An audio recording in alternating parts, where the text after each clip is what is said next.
سیدنا و شفیعنا و نبینا و مولانا محمد بارک صلی اللہ علیہ صلاۃ و سلام علیک یا رسول اللہ صلی اللہ تعالی علیہ وسلم۔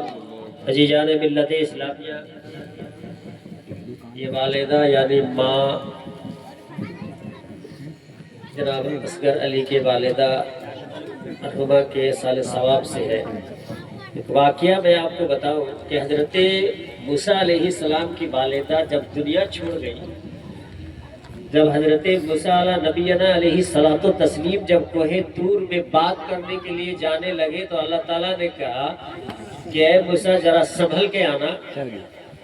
تو موسیٰ علیہ السلام ارشاد فرماتے ہیں پاک پروردگار آج تک تو ایسا نہیں کہا تھا، معاملہ کیا ہے؟ تو کہتا ہے سنبھل کے آنا۔